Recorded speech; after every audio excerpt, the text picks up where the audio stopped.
Salut YouTube. Hello, Bienvenue. j'espère que vous allez bien. Yes, bienvenue dans votre émission préférée, je l'espère en tout cas du moins. Suis-je mauvais? Suis-je mauvais? On va vous raconter 3 histoires, 3 suis-je mauvais. On va juger aujourd'hui.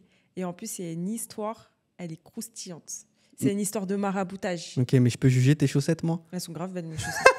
Regardez les Elles chaussettes sont de Shona. archi-belles. Ah mais tu t'es dit ce matin, hop, je mets des petites chaussettes. Mais j'aime bien, moi. T'es une malade mentale.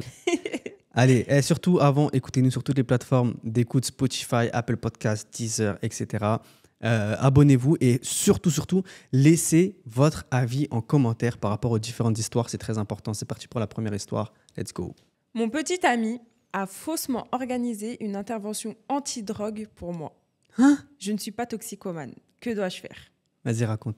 Je suis avec mon petit ami depuis 3 ans. Notre relation n'a connu aucun problème avant cet incident. Il a été le partenaire parfait et le plus aimant. Cependant, la semaine dernière, en rentrant du travail, j'ai assisté à une intervention de toute ma famille proche et de mes amis, orchestrée par mon petit ami, qui les a apparemment convaincus que j'étais une toxicomane. Wesh. Pour la petite histoire, je n'ai aucun antécédent de consommation de drogue, aucun signe comportemental qui suggérait une dépendance, Ok. et il n'a aucune raison de croire le contraire. Ok. Je pense qu'il sait que je ne me drogue pas parce qu'il a dit à ma mère et à ma sœur des choses qu'il sait être fausses. Par exemple, que des objets ont disparu dans la maison, c'est pas le cas. Que j'ai utilisé sa carte de crédit pour retirer de l'argent, mais j'ai même pas le code de sa carte. Mon partenaire est psychologue et a convaincu toute ma famille que je présentais tous les signes caractéristiques de la toxicomanie. Ils insistent tous sur le fait que je suis dans le déni et que j'ai besoin d'aide. Ma mère dit qu'elle ne veut pas me recevoir chez elle et ma sœur ne veut pas me laisser voir mes nièces tant que je n'aurai pas suivi une cure de Bah, désintoxication. c'est une dinguerie. Alors que elle fume pas, boit pas, se drogue pas, c'est une dinguerie. D'après les conversations que j'ai eues avec ma famille et mes amis, je pense qu'ils racontent cette histoire de toxicomanie depuis plusieurs mois avant d'organiser l'intervention. Ok. En gros, il les a préparés. Je suis très embarrassée car il a organisé l'intervention pour que pratiquement tous mes amis proches, ma famille et même un collègue de travail y assistent. Ouais. Mais plus que cela, je me sens complètement trahie et confuse. Je n'arrive pas à comprendre ce qui le motive à faire ça. Est-ce que quelqu'un peut m'aider à comprendre ce qui pousse cet homme, par ailleurs normal, à agir de la sorte? Alors là, ma belle, tu me poses une colle. J'en ai absolument aucune idée. T'as pas des suppositions? J'ai une supposition, moi. Vas-y. Moi, je pense qu'il a une autre meuf. Il veut l'évincer du paysage. Ouais. Il veut l'enfermer dans une cure Ouais. pour vivre avec son autre meuf. Ah. Non. Pas mal comme Bah, je théorie. sais pas, t'es bizarre, toi. Pas mal comme théorie. Tu me drogues pas, je fais rien, je fume même pas la cigarette. Pourquoi tu veux que j'aille en cure? Ouais, bizarre. pas mal la théorie. Ça doit être un truc comme ça. Hein. Moi, je vois que ça en vrai. Dites-nous en commentaire, vous, si vous avez des théories. C'est très intéressant. Je suis curieux de savoir ce que vous pensez. Histoire numéro 2. Suis-je mauvais pour avoir ignoré la limite que m'a imposée ma fille? Bah oui. Ma femme et moi avons une fille.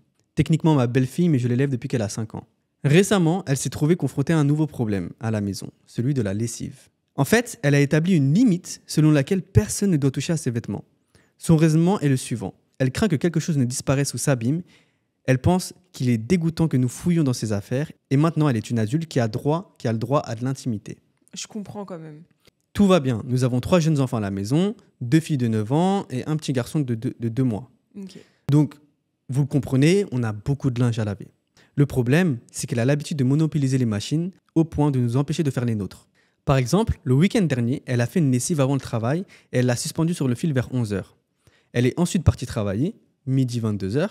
Son linge était sec au bout d'une heure et il est évident qu'elle n'allait pas être de retour toute la journée. Nous avions encore quelques jours de linge à laver, alors ma femme a tout retiré de l'étendoir et l'a plié. Ce jour-là, nous avons fait 5 autres lessives. Ok. Quand elle est rentrée à la maison, elle n'était pas contente. Et a dit qu'elle avait été très claire sur le fait que nous ne devions pas toucher à ses affaires. Ah ouais, force elle quand même. Lorsque nous lui avons expliqué la situation, elle a dit que c'était premier arrivé, premier servi, ce que nous n'avons jamais dit. Et ça nous a vraiment mis en colère. Nous lui avons proposé un jour de lessive hebdomadaire, où nous éviterions d'utiliser les machines pour qu'elle soit libre de faire ce qu'elle veut ce jour-là. Ok. Mais elle a dit qu'une fois par semaine, c'était pas suffisant. Ok, d'accord, je comprends, mais il y a 5 autres personnes dans la maison qui ont besoin de vêtements propres en Bah fait. oui. À part ça, tout ce que nous pouvons suggérer, c'est qu'elle s'occupe de faire les lessives de toute la famille. hmm.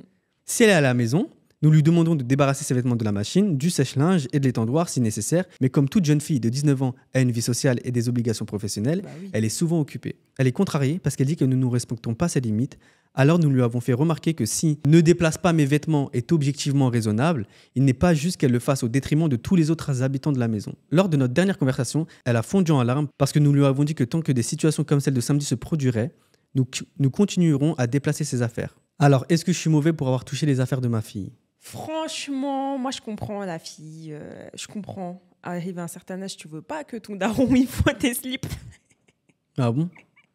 19 ans, ça va. Non, je peux comprendre. En vrai, tu as besoin d'intimité. Non, mais là, je rigole quand je dis ça. Mais tu as besoin d'intimité. Tu n'as pas forcément envie que tout le monde touche tes affaires, tu vois. C'est tes affaires. Tu as envie de les laver tout seul et tout. Mais ma sœur, ça veut dire, toi, toute la journée, personne ne doit enlever tes habits du sèche-linge, là ? Elle est en tort pour moi. Bah non, tu es en tort. Soit tu acceptes que tes parents plient tes affaires et les rangent et tu dis rien. Soit tu le fais toi-même, mais tu le fais à un moment donné où tu monopolises pas en fait Oui. l'étendoir. En fait, tu te lèves plus tôt Voilà. parce que tu allais au taf là, à midi. Mm. Tu taffes à 11h. Bah là, tu te lèves à 8h. Et toute la matinée, Voilà. tu fais ton linge. En fait, c'est simple. Voilà, exactement. Donc oui, tu es mauvaise. Je crois que quelqu'un m'a marabouté.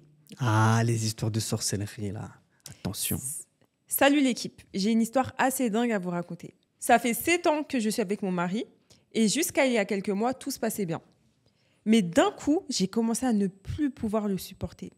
Je ne pouvais plus être dans la même pièce que lui. Tout ce qu'il faisait, même des trucs anodins comme respirer ou marcher dans la maison, m'énervait à un point inimaginable. J'ai vu la même chose. moi aussi, je vis la même chose. Même son odeur me dégoûtait alors que je l'adorais avant.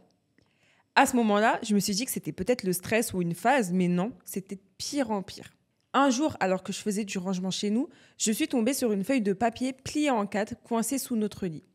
Sur cette feuille, il y avait des inscriptions vraiment bizarres, des symboles que je n'avais jamais vus et même des cheveux enroulés dedans. Et tonton. Franchement, sur le moment, je savais pas trop quoi en penser, je me disais juste que c'était étrange. Mais quelques jours plus tard, une de mes amies m'a raconté une histoire de maraboutage qu'elle avait entendue où une femme avait fait des rituels pour briser un couple. Wow. Là, ça m'a fait tilt. Je me suis dit, et si c'était ça ? J'ai fait des recherches et j'ai découvert que ce genre de truc existe vraiment. Bien sûr. En creusant encore plus, j'ai appris que mon mari me trompait depuis plusieurs mois avec une autre femme. Dingue. C'est là que tout s'est connecté dans ma tête. Et si c'était cette fille qui avait placé cette feuille chez nous pour que je le déteste ? Elle voulait sûrement qu'on se sépare et franchement, ça a presque marché parce que j'étais prête à le quitter sans même comprendre pourquoi. Ah, c'est chaud. Maintenant, je me demande, est-ce que je suis naïve d'y croire ? Est-ce que je suis mauvaise d'accuser cette fille sans preuve ?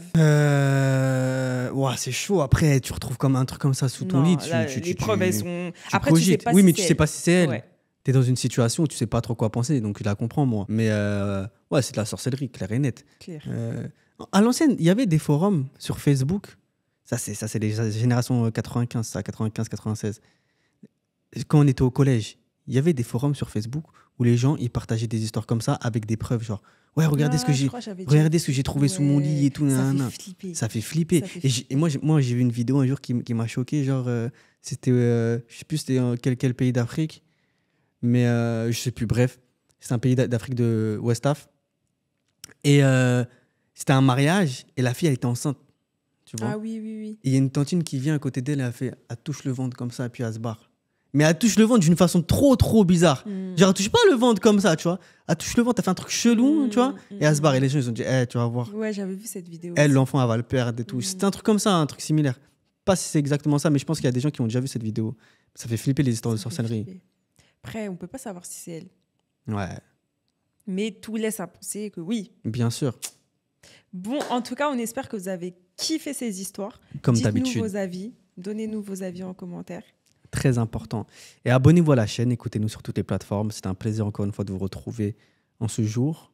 Et faites attention sous votre lit. Hein. On ne sait jamais ce qui peut se cacher. Ah, j'ai pas compris ce que j'ai entendu sous votre lien. Sous votre lit. On ne sait jamais ce qui peut se cacher. Peace. Peace.